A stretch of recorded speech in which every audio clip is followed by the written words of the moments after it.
एक बार एक नाटककार राजा के पास गया। उसने अपनी इच्छा व्यक्त की कि हे राजन, मैं अपना नाटक आपके यहाँ दिखाना चाहता हूँ। उसमें बड़े बड़े लोग आने वाले थे। तो नाटक दिखाते समय उसने सबको अपने सामने बैठा लिया। राजा ने आदेश दिया कि चलो आज दिन तुम्हारा नाटक देखते हैं। तो नाटक था राजा हरिश्चंद्र। तो इतना सुंदर नाटक हो रहा था कि सभी लोग भाव विभोर हो गए। पर उसमें से एक व्यक्ति बोला, ये तो सब काल्पनिक पात्र हैं। तो उसका जो अध्यक्ष था वो बोला, तो सभी तो यहां काल्पनिक हैं, किसी के पास कुछ रहेगा तो है नहीं। जैसे राजा हरिश्चंद्र सत्यता पर आरूढ़ होते हुए भी सब कुछ उनको छोड़ना पड़ा, तो सत्य की परीक्षा ऐसी ही होती है। हम जो आपको नाटक दिखा रहे हैं वह राजा हरिश्चंद्र है, वो इसी बात का प्रतीक है कि आदमी की कोई भी इच्छाएं ज्यादा दिन तक ठहरती नहीं है। राजपाट हो चाहे कुछ भी हो, सदैव सत्य नहीं रहता। तो जो अध्यक्ष था वो बोला, तमन्नाएं जो थी किसकी, फुहारे वो हैं सावन के, फुहारे सूख जाते हैं, फुहारों का भरोसा क्या। दिलासाएं जो हैं यहाँ की सभी रंगी नजारे हैं, अरे दिल क्यों फिदा होता इन रंगी गुब्बारों पर, गुब्बारे फूट जाते हैं, गुब्बारों का भरोसा क्या। छोड़ दामन की किश्ती, किनारे से किनारा कर, किनारे छूट जाते हैं, किनारों का भरोसा क्या। सभी लोग तालियां बजाने लगे। फिर उसने कहा, तो ये तो सब जितने पात्र हैं वो हवा में भरे हुए गुब्बारे के समान हैं, पर तमन्नाएं कितनी ही ऊंची हैं कि आशा कितनी ऊंची है, वह इतनी है कि इन गुब्बारों में समाती नहीं। और इनकी दिलासा भी वो कैसी है, दिलासा ऐसी है कि ये हमारे संबंधी हैं, जमीन है, जायदाद है, धन संपत्ति है। यही दिलासा इनको चलता फिरता बनाए हुए है और जीवित भी रखे हुए हैं। यदि दिलासा न हो तो जितने भी फुकने हैं वो सब फूट जाएंगे, नष्ट हो जाएंगे। इनकी वास्तविकता की जो चीज थी वह सब निकल जाएगी।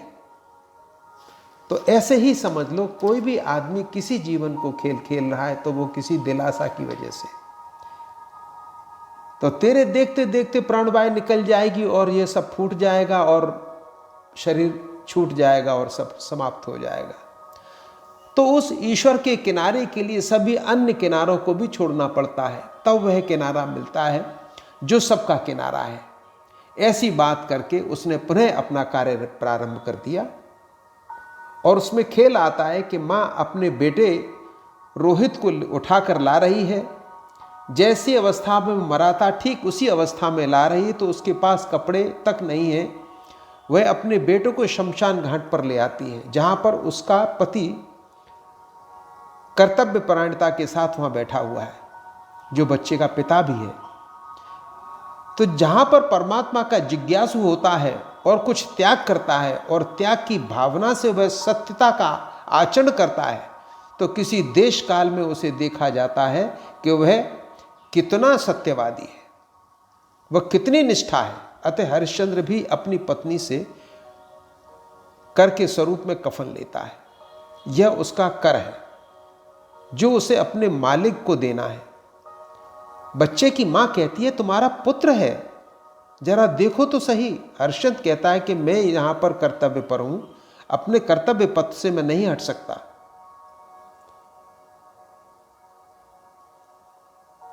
और मुझे कर लेना ही पड़ेगा। यहां पर अपने बेराने का कोई भेद नहीं होता। तो हरिश्चंद्र बड़ा कठोर होकर व्यवहार करता है। इस पर उसकी पत्नी अपनी साड़ी का आधा हिस्सा फाड़कर उसे दे देती है। इतना दृश्य देखकर वहां जो बैठे थे दर्शक गण में आईजी महोदय उठे और हरिश्चंद्र को एक बेंत मार दी और कहा कि ऐसा अभद्र व्यवहार कर रहा है। ऐसा देखकर जो उसका जो अध्यक्ष था उसने पर्दा गिरा दिया। मंच के बाहर आकर कहने लगा, आज मुझे बड़ी प्रसन्नता है। राजा ने पूछा, कौन सी प्रसन्नता है। अध्यक्ष बोला, मैं जो कर रहा था अपनी भावना की भावुकता में कर रहा था, भगवान के चरित्र को क्रिया के रूप में दिखा रहा था। मैं भाव में था, मेरा कर्मचारी भी भावों में थे और दर्शक भी उसी भाव को प्राप्त हुए। इसकी मुझे बड़ी प्रसन्नता है। तभी तो उन्होंने बैत मार दिया। अर्थात मैंने सत्यता का दर्शन अपने इस नाटक के माध्यम से सबको करा दिया। सत्यता का दर्शन किया है सबने, तो सत्यता को समझ ले, वह आचरण में ले आवे, यही मेरा परिश्रम था और कोई परिश्रम न था। यहाँ क्रिया में ही सत्यता थी। तो ईश्वर के अतिरिक्त हमने दूसरों को इतना समय क्यों दे देते हैं जिससे उसका भजन पूजन उसके साथ नहीं रख पाते?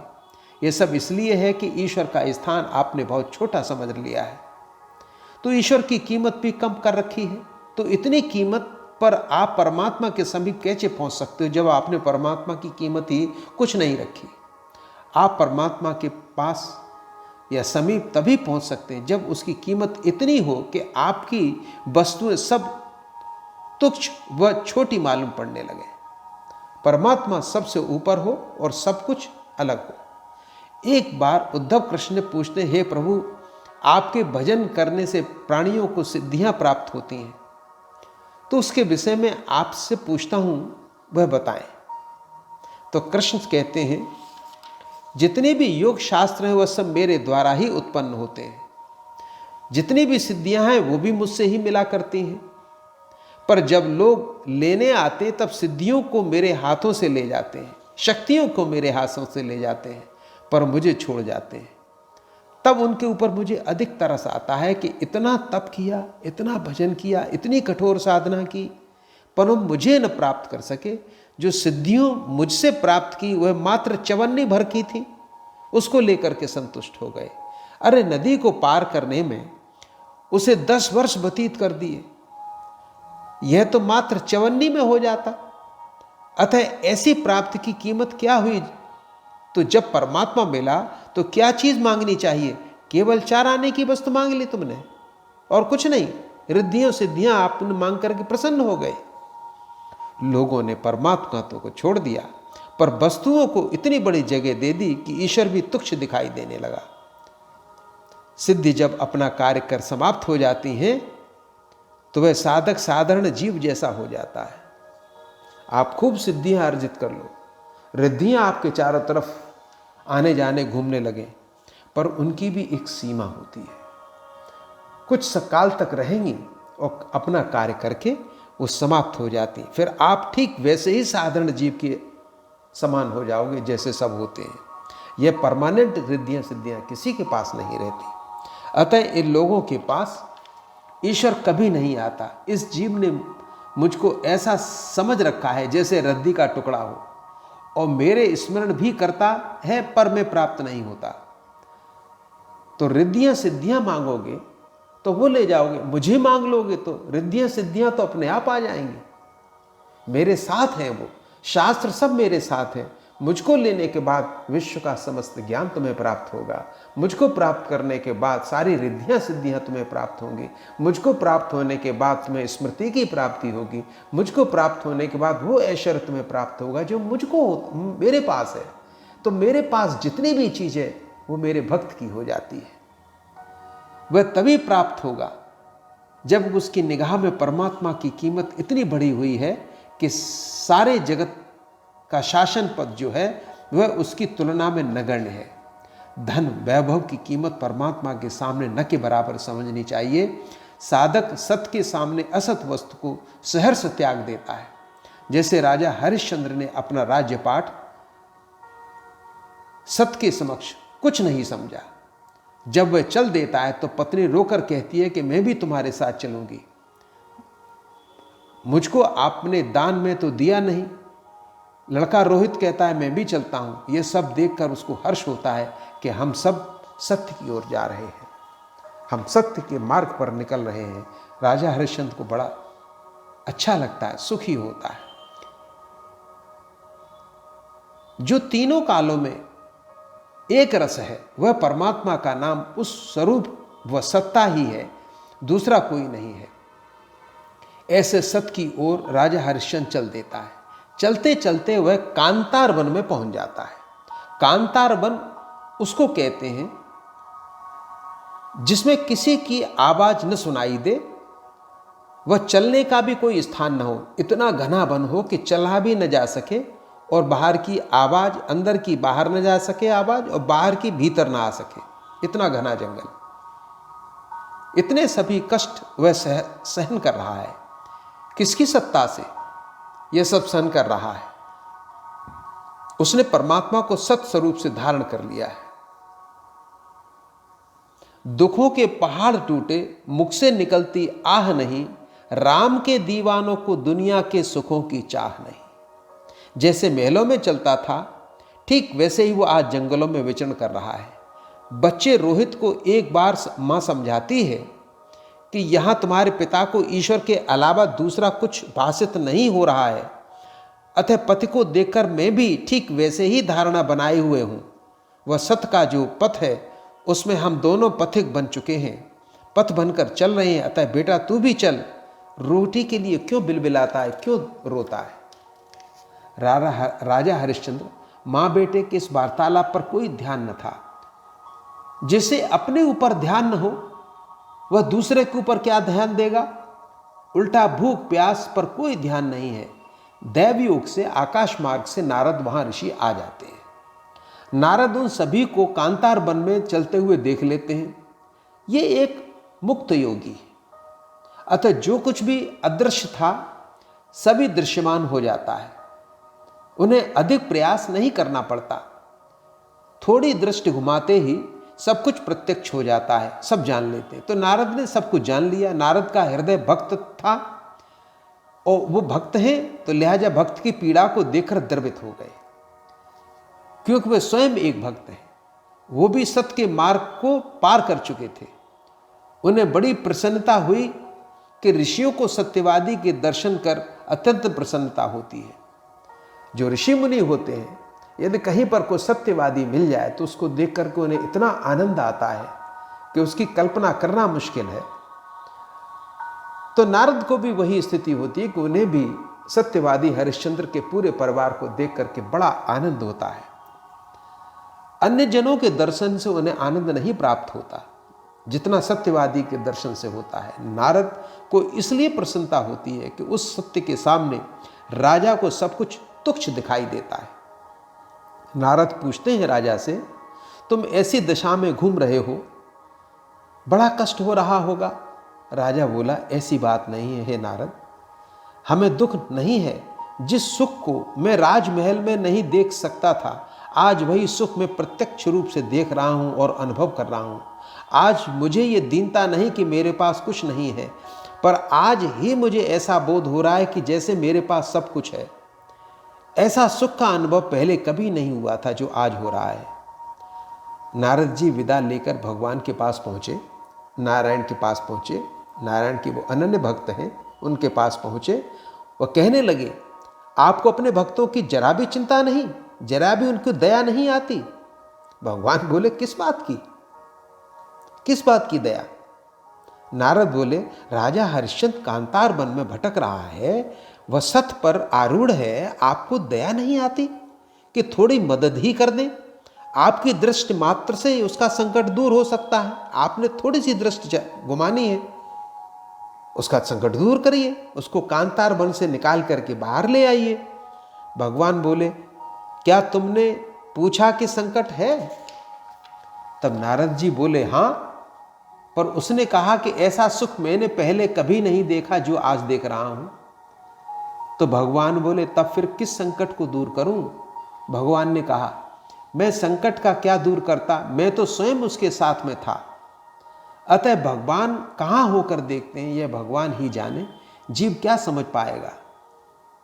जीव की यह सामर्थ्य नहीं कि परमात्मा किधर होकर के उस व्यक्ति को देख रहा है, सत्यवादी को देख रहा है, उसकी इच्छाओं की पूर्ति कर रहा है, उसके सुख की प्राप्ति करा रहा है, आनंद की प्राप्ति करा रहा है। तब नारद जी ने आश्चर्य से कहा, यदि आप साथ में थे तो मैं आपको देख न पाया। सोचते हैं कि चौथा व्यक्ति देखा नहीं, पर यह कहते हैं कि मैं वहां था, आप साथ में थे, आज साथ में थे। इसका समाधान स्वयं भगवान करते हैं और कहते हैं, तो जब राजा यह कहता है कि मुझे कष्ट स्पर्श नहीं कर रहा है, सुख का अनुभव हो रहा है, तो हे नारद, राजा जब सबको तुच्छ समझकर छोड़कर चला आया, जिस समय से उसने सब कुछ छोड़ा था और सत्यता की कीमत इतनी महान समझी थी कि उस परमात्मा से कोई बड़ा है नहीं, जब उसने मेरी कीमत इतनी समझ ली कि परमात्मा से बड़ा कुछ है नहीं, तो हे नारद, उसी समय से मैं उसके साथ हो लिया। ऐसा कोई व्यक्ति करता नहीं। तो नारद ये समझ लो, कोई व्यक्ति ये समझ ले कि मुझसे बड़ा कोई है नहीं, तो उसी क्षण में उसका साथ पकड़ लेता हूं। जब राजा सब कुछ छोड़कर चल दिया, बस मैं उसके साथ हो लिया। तो यहां पे मैं किस रूप में था, नारद तुम न जान सके। नारद जीव के ऊपर संकट आते हैं, उस समय धैर्य रहे तो उस समय वह जीवित न रहेगा, अर्थात धैर्य न रहे तो वह जीवित भी न रहेगा। बहुत से लोग होते हैं, उन्हें थोड़ा सा कष्ट हुआ और उन्होंने धैर्य छोड़ दिया, और छोड़ दिया तो वो अपनी आत्महत्या कर लेते हैं। ये वही व्यक्ति होते हैं जिनका धैर्य छूट जाता है। तो धैर्य के साथ मैं रहता हूँ, इसलिए हर व्यक्ति को अपनी साधना में धैर्य रखना चाहिए, सब्र रखना चाहिए। तो जो धैर्य था, मैं उसी के साथ मिलकर चल रहा था। क्षण क्षण पर उसका धैर्य इतना बलवान था कि धीरज तत्र मुह्यति, कि वह बड़े बड़े जंगलों को, पहाड़ों को घास फूस की तरह से समझकर पार करता चला जा रहा है। वह मेरे समीप चला आ रहा है। हे नारद, उसके धैर्य पर यदि दृष्टि तुमने डाली होती तो मैं तुम्हें दिखाई दे जाता। तो साधक को अपना धैर्य नहीं छोड़ना चाहिए, लगे रहना चाहिए। इस ईश्वर के मार्ग पर यदि वो चल दिया है, इस पथ पर, तो धैर्य ही उसको परमात्मा की तरफ ले जाएगा। यदि बुद्धि में धैर्य नहीं मिला होता तो जीव की सत्यता समाप्त हो जाती। तो धैर्य में से मिलकर यदि सत्य को पाना चाहोगे तो थोड़े ही परिश्रम में वह लक्ष्य की प्राप्ति हो जाती है। तो धैर्य के साथ यदि चलोगे तो थोड़े समय में उस सत्य का दर्शन कर लोगे जो तुम्हें प्राप्त करना चाहिए। यदि धैर्य न हो तो वह मार्ग में ही भ्रष्ट हो जाएगा, मार्ग ही उसका छूट जाएगा, वह अपने लक्ष्य पर नहीं पहुंच पाएगा। इसलिए धैर्य एक ऐसी चीज़ है जो हृदय में होती है और उसको पकड़ लेना चाहिए, उसी को संबल बना के परमात्मा की आराधना करनी चाहिए। धैर्य रखो, परमात्मा अवश्य तुम्हारे सामने होंगे।